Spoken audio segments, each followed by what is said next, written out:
it's time to talk about cueing. For those of you who are new instructors, this might be a little bit challenging or intimidating, but we're going to get through it and make you a stronger instructor step by step. The three-phase cueing model is what we use in Beachbody Live formats, and it's really the hallmark of effective class teaching. There are three phases to the model, the first being introduce, second being improve, and the third being inspire. Most of your teaching as a group fitness instructor is going to start in phase 1. Most of your teaching takes place in this area here. We're going to start in every block when we introduce a new move, obviously with the introduction. The first thing we're going to do is give the name of the move. Then we're going to quickly get into some instructions so that the individuals can get started with that move right away, given that we only have 30 seconds. We're going to discuss directional cues, whether we're moving laterally left to right, side to side, whether we're moving front to back. We're going to talk about timing, if the move should be done slow, if there's a pause or a hold, or if there's a specific tempo like 3, 2, 1, 1 up. That 3-1 tempo, we would explain that in the introduction. We're going to talk about safety, and later today we're going to talk a little bit about the kinetic chain and how that impacts safety when giving instructional cues. So starting at whatever is touching the floor and moving up, we are giving them checkpoints of what they should be looking for so that they can do the move safely. If there's something in particular that might occur that you want to make sure that they check, for example, in a lunge, if you have a lot of people, typically will turn their toe out to the side. We will want to say when we set up our lunge to make sure both feet are pointed to the front. We'll want to also, for safety, have them check to make sure they don't have that knee valgus going in and that their knee's coming straight down. These are all introductory cues to make sure that they get the most out of the move. Finally, we're going to give our options, our progressions and regressions. Depending on who's in the class, I may give those in a different order. If most of the class is going to be using a regression, I will start with that easiest move, option 1, then option 2, then our hardest option, option 3. And typically I'll demonstrate each of the moves, and then if you see that most of your class is doing one of those options, that's typically the one that I will do as I come up to people and coach them and do the other elements of the three-phase cueing model. So when we looked at our specific moves and informing technique, like the squat, what are some form and technique cues that we could use to set up that move? Good. We're going to start with those feet, that they're parallel. What else? Where's the weight? Weight in the heels. What other cues might we have to set them up? Sit back like you're going into a chair. What else? Maybe chest up. Sometimes I'll tell them, if you can see your logo or read what's on your shirt in the mirror, your posture is great. Keep it up. All right. So those are some form and technique cues. Phase 2. We might not get to phase 2 during our first round, our first set in a block, because it's fast and we're trying to give them all of this information. But typically during set 2, we're going to look at improving the move, telling them how they can make it better. Again, reminding them, I always remind them at the beginning of each move what the progressions and regressions are. I usually use the wording option 1, 2, and 3. If you are giving those options, I would recommend that when you're giving the options, keep it consistent. Your easiest move should always be level 1, for example, or option 1. Option 2, and then option 3 is your challenge move. Keep it consistent so as your class watches you, they don't get confused as to the different moves. Corrective cues. So let's go back to that squat that we were doing.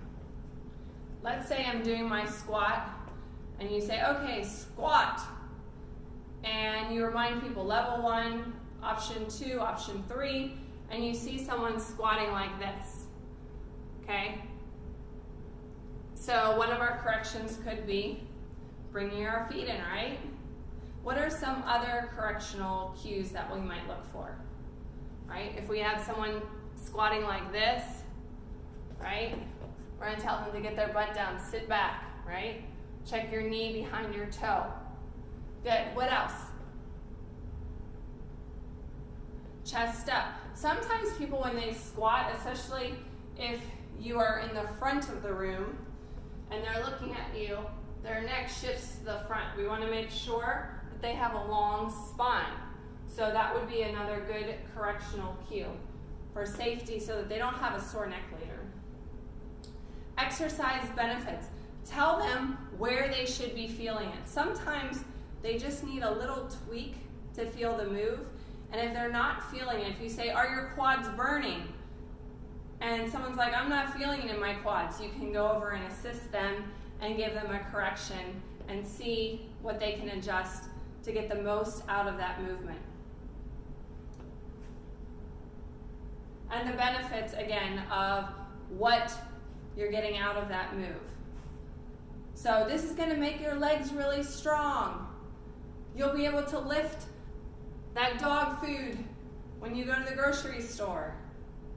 Tell them how that move is going to benefit them in their functional fitness life. Because that ultimately is our goal, is to make people healthier so that they can enjoy their daily life activities easier and better. Then we have option 3. This is, or phase 3 rather. This is where we're going to inspire, motivate, and encourage people. And we're also going to congratulate them. As we get through our power moves, remember that these are 1 minute, whereas in the block, each move was only 30 seconds.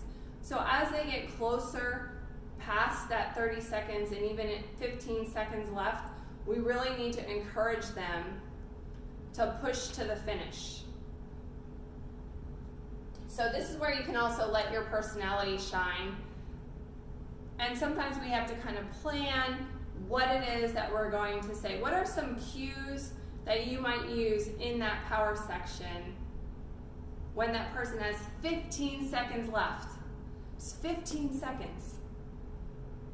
You might say, you only have 15 seconds left. Push through, push through.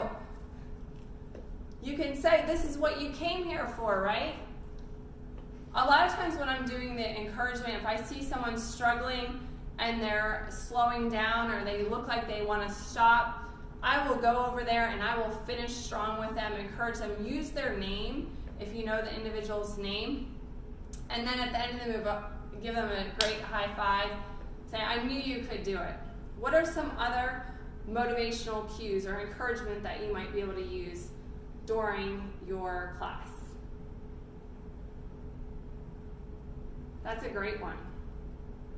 So we're going to brainstorm for this because I think that as we look through the round, we need to be able to identify cues for your phase 1 cue, phase 2 cue, and phase 3. One other point that I need to make is that while we usually go phase 1, phase 2, phase 3, we may have to go back and forth, okay? So we might get to our second round, our second set, and we had someone step out to use the bathroom, and so they missed the whole introduction. So you may have to repeat some of this information again. I always say the name of the move, and I always repeat the progression and regression information at the beginning of the move every time. So we get to phase 3, we're in set 3. Maybe their form is starting to suffer and they're getting a little sloppy because they're getting tired. So then we want to go back over to improve. and give them recommendations for improvement. Give them corrections so that they don't hurt themselves and that they really get the most out of that particular exercise. Remind people that they can go back and forth between levels if necessary, but to push themselves because that's how they're going to get the most out of their workout. So again, we can move back and forth, and working with different individuals in your class, you might be working phase 2 cues with Sally, but you might be working phase 3 cues with John because he's been to class and has done these moves before and he's looking awesome. We just need to encourage him to push a little bit harder. So we're going to stand up now and really put this to action. I'm going to demonstrate what this is going to look like for one of our moves from our current round, and then I'm going to give you an opportunity to work in your groups and try and practice this some.